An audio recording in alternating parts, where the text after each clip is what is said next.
si jamais vous voyez que c'est trop étroit.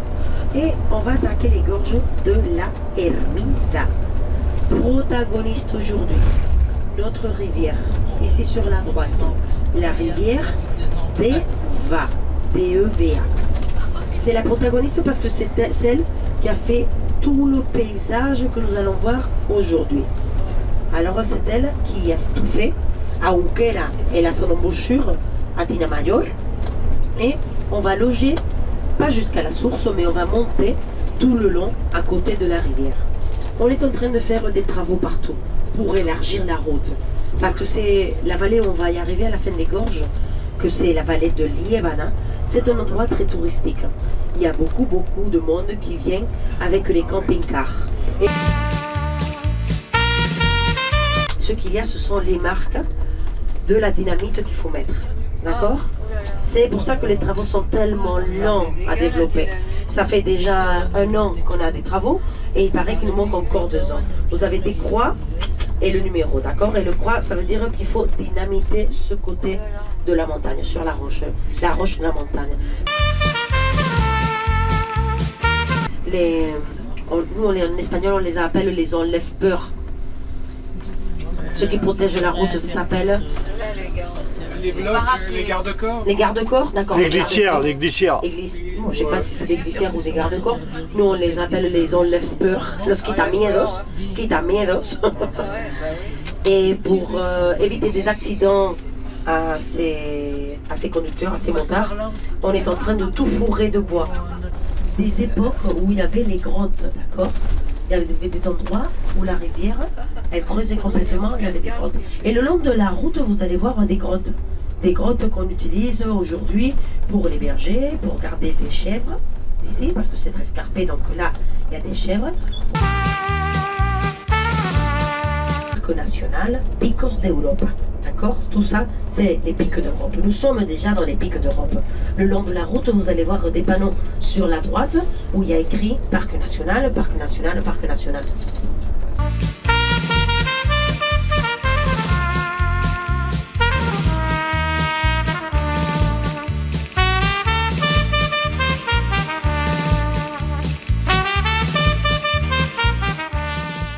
Nous sommes dans le village de la Ermita. L'Ermida, la bouillante. C'est vraiment ici où on trouve ces sources d'eau chaude.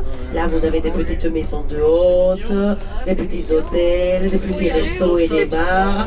C'est ce que vous voyez, il n'y a pas plus. Hein.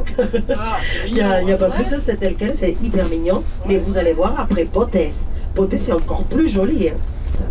Et ici sur la gauche, station thermale de la Ermita. C'est un bâtiment d'origine de 1850. Et après, il y a eu des périodes d'abandon. Il a été converti en caserne pendant la guerre civile espagnole. Et bien sûr, il a été rouvert il y a à peine 20 ans, même pas. Et c'est là qu'on a restauré la vieille station thermale qui était dans un état épouvantable. Elles vont jamais avoir plus de 2 oursons. 1 ou 2 maxi. D'accord? 1 ou 2. Les petits vont naître. Choses qu'ils doivent faire. Bon, ici sur la droite, tout le massif, c'est un peu noir au sommet. On verra s'il n'est pas en train de neiger, même au sommet. On ne voit pas la dernière ligne de montagne. Mais déjà ici, on voit que la vallée s'ouvre. Donc c'est une spécialité locale, tout le long de vie. Alors on a tout ça, vous allez voir après aussi dans les boutiques qu'il y en a plusieurs qui... On va traverser le fleuve Deva qui vient ça, et vous avez la tour de l'enfant, que c'est la tour de l'enfant. À droite, les églises de Saint-Vincent, le patron de Potes, une nouvelle église, une deuxième église, et vous allez revenir après librement au car, après manger.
Ça on peut manger. Ça on peut manger. Mais ensuite, elles sont pour manger. Elles sont super.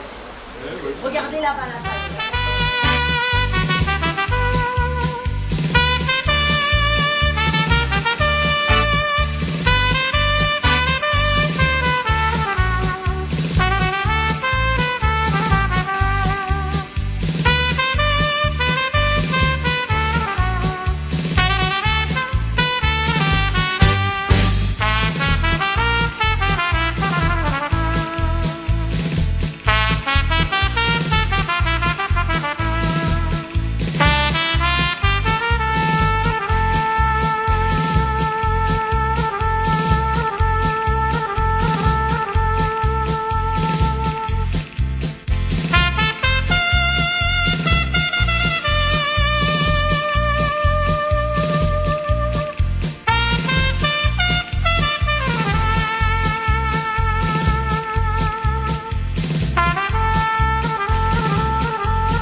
Quelqu'un qui nous cherche.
De Saint-Philippe, le château du roi, on l'appelle comme ça, mais en fait c'est une forteresse qui a été complètement refaite aux années 70 et elle ressemble même pas à celle qu'il y avait d'origine, d'accord. Celle-là elle s'est brûlée, elle est restée à l'abandon, elle était détruite et après aux années 70 on l'a refaite comme vous la voyez maintenant.